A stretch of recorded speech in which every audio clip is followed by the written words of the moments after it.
Hello, 45 Alpha Charlie Papa channel, and today Q-Man purchased his first pistol. Now he just recently turned 21, went and did his, took his class, went and got his concealed carry permit. Now in this state, your concealed carry permit is also your permit to purchase permit. And in order to buy a handgun in this state, you have to have a permit to purchase. You can either get just the permit to purchase, and that's good for a year, or you can get your concealed carry, and that's good for 5. But last week we went to the gun show. We had 2 gun shows back-to-back weekends. And last week he picked up his first AR lower, and he got the lower put together. He's working on buying the parts for the rest of it. But this weekend he was kind of looking at pistols, and he's trying to live within his means. And so he picked up a Taurus. Now, I know you're thinking, oh my God, he bought a Taurus. What junk. You know, I know people who've had these, and they've had good luck with them. They've worked well for them. I know there's people that have had them and had problems with them. There's stuff all over the internet regarding Taurus. Now, I've got the little Taurus 85 revolver, and it's been a good little revolver, knock on wood. I have had 0 issues with it. And Taurus sells a lot. I mean, a lot of firearms. So I'm sure there's going to be a bad egg in the bunch. Now, what he picked up, let's go ahead and open this. You can see the box. You got the warning, limited warranty. I know people look at that and say, yeah, right. You know, when it breaks, that's its warranty limitations. We got your instruction manual. Let's go ahead and set those aside. Extra magazine. 12-round magazine, and what he picked up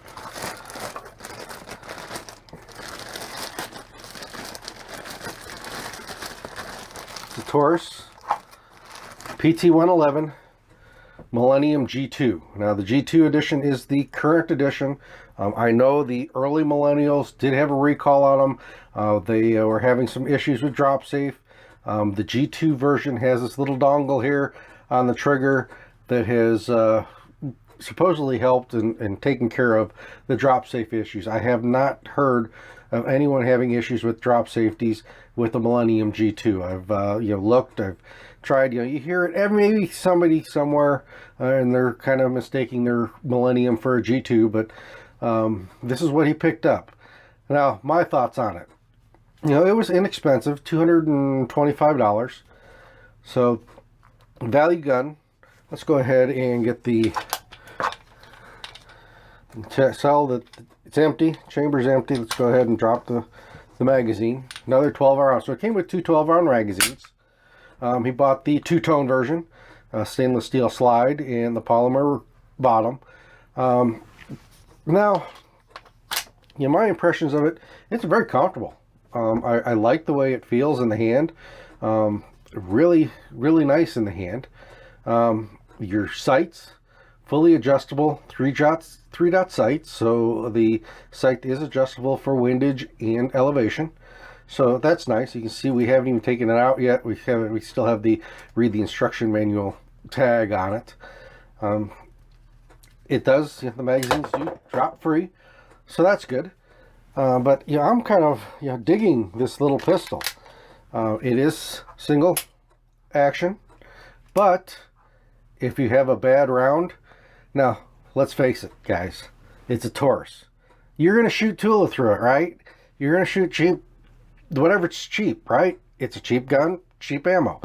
But Taurus also, even though it's a striker fired, it has second strike capabilities. It is also a double action. So the only thing on this double action that I don't like is the fact that once you rack the slide, it's in single action, and there's no way to decock it, I guess. It does have the safety on the side here. No way to decock it. So it is always in single action once there's a round in the chamber. But if you do have that case where it doesn't go off the first time, you've got that second strike capability, which is a nice feature on a small little compact 9mm. Let's go ahead. We'll come right back here and pull out a couple guns from the safe, and we'll compare the size. Okay, well, we've got some concealed carry handguns here on the table here. We've got a Glock 36, 45 ACP. We've got an LC9, Ruger SP101, and the Ruger SR9C. And you know, for its compact size, it's really impressive. It is a 12+1 capacity handgun.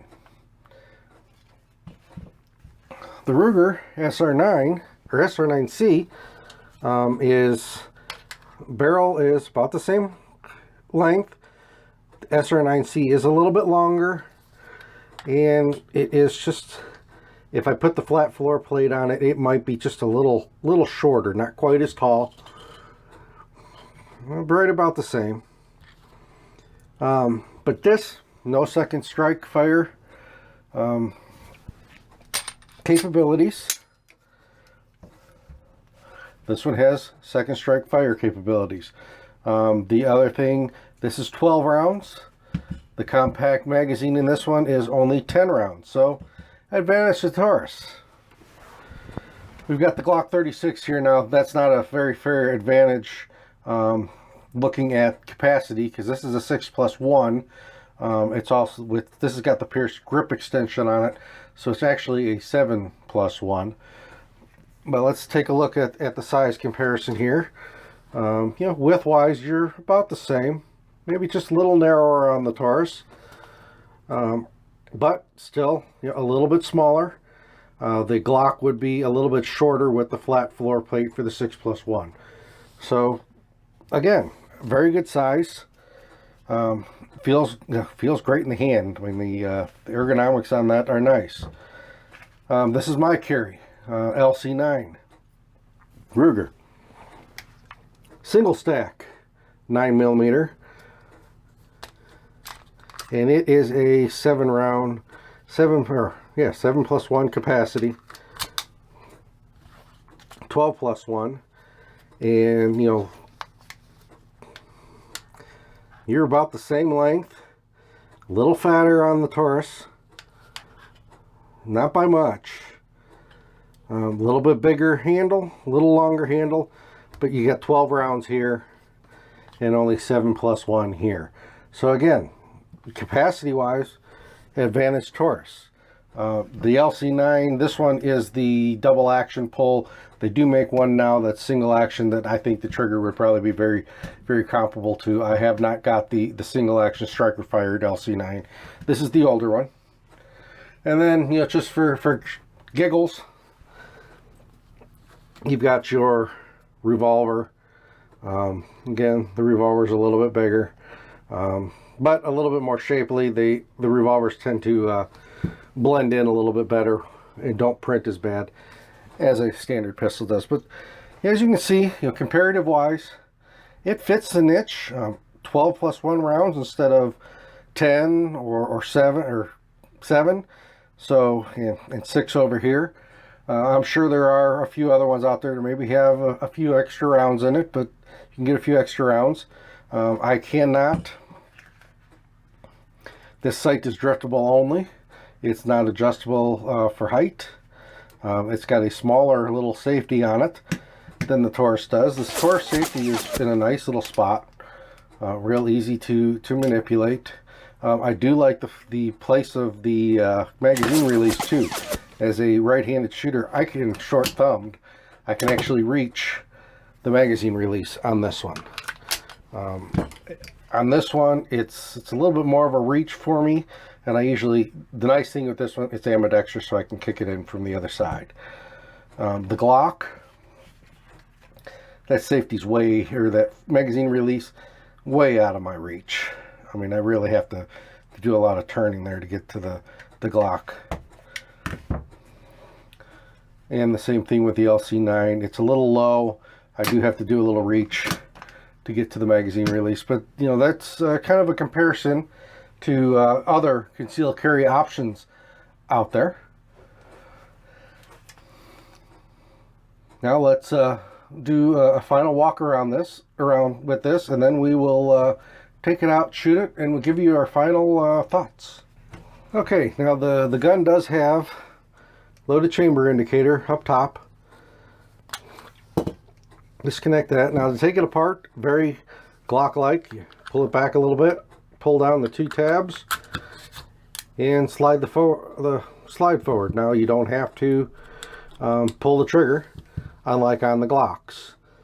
It's got a captive recoil spring, dual recoil spring. The barrel comes out, so pretty nice.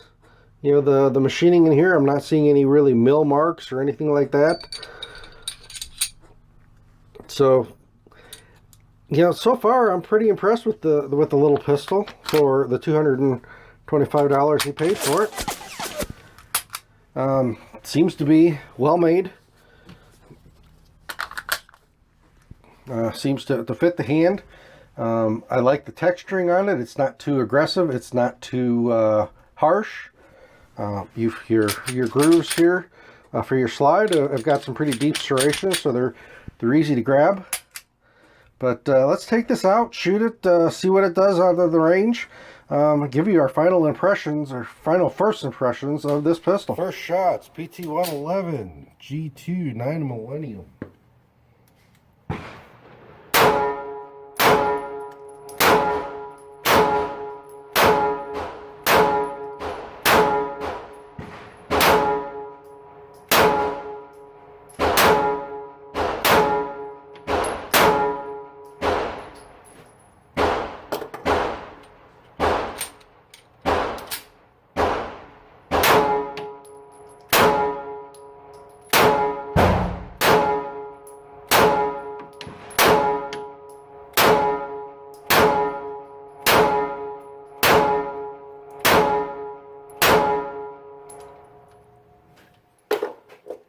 I got in the rhythm there, I was catching your brass.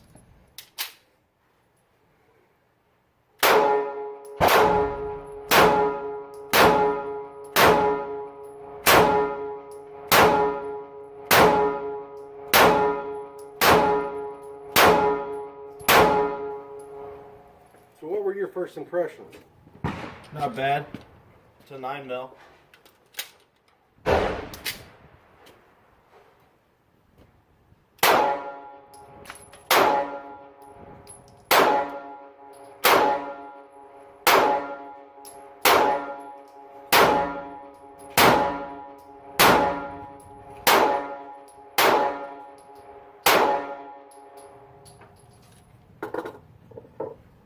That's drooping a little better.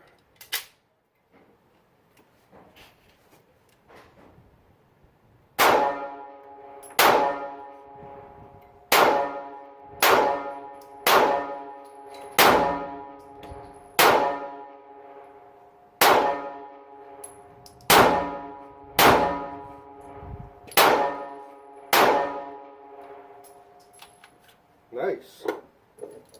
Shooting a little low and little left.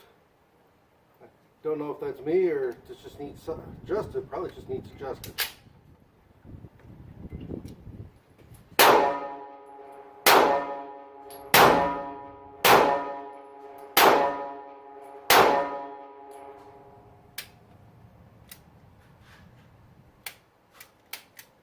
Oh, bad round.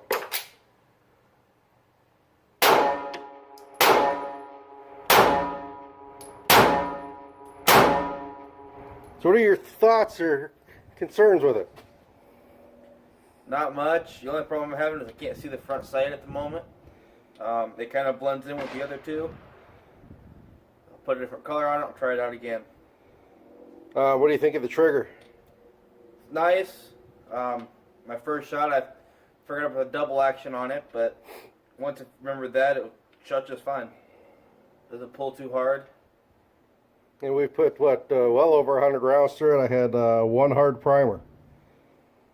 I think that's the only malfunction we had with it. Yeah. All right. Let's go back to the shop and we'll look at this again and give us a final thoughts. All right, we are back from the range, and I have to say I'm pretty impressed with this little pistol.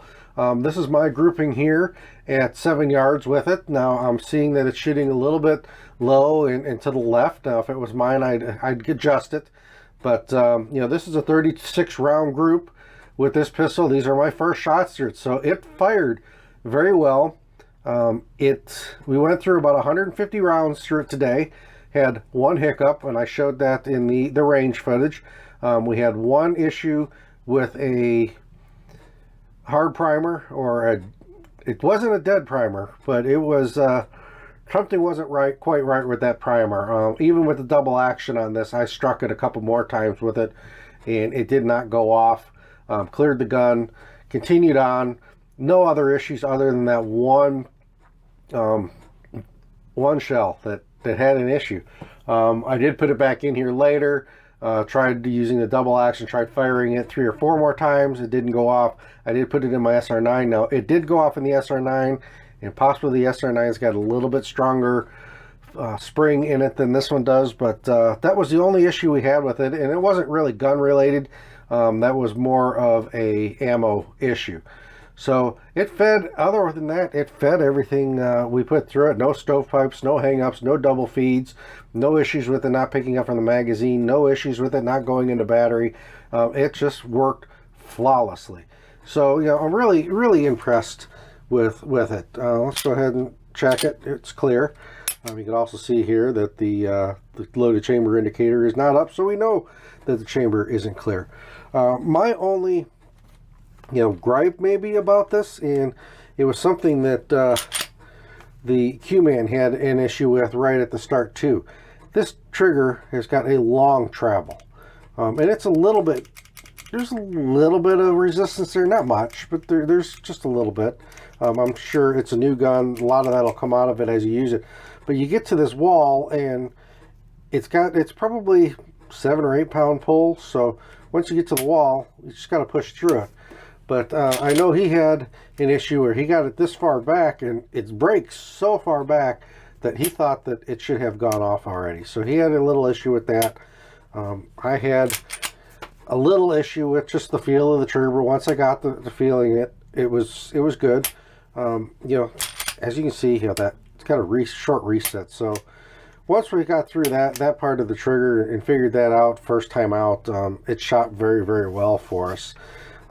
Now, like I said, if it were mine, I'd adjust it to get the sights where I want them. This is Q-Man's rifle, or pistol. He needs to do a little bit more practice. This was his grouping here. That's still 7 yards. Shooting center mass, he'd be hitting.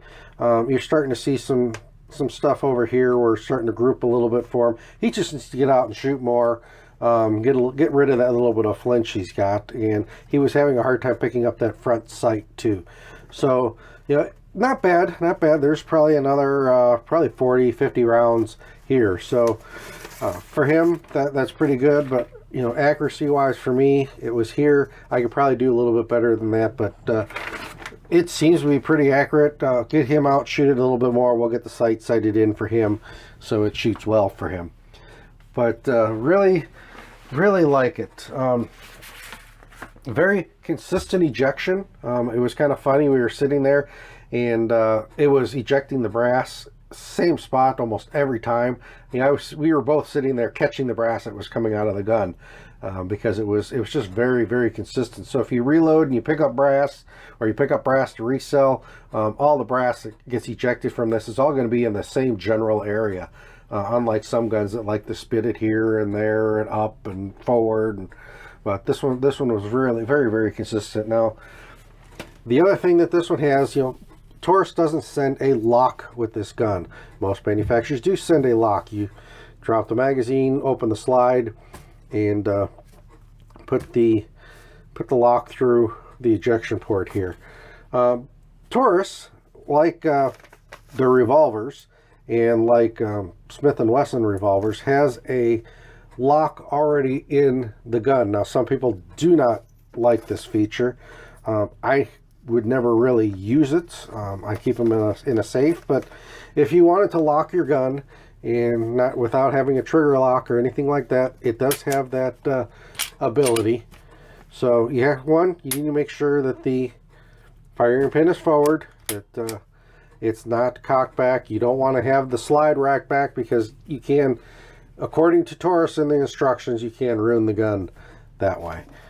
That's something I don't like about it, is that you know, if you try to lock it when it's not in the right position, you could potentially ruin your gun. But otherwise, it works very simple. Make sure that hammer is dropped, make sure the slide is forward, put your key in, turn it. You can see this kind of protrudes out a little bit here, but that locks everything up. There's nothing, slide won't move, trigger won't go all the way back. You can still pull the magazine, but that locks the gun and makes it inoperable. So, you know, it's a feature that's on the Taurus.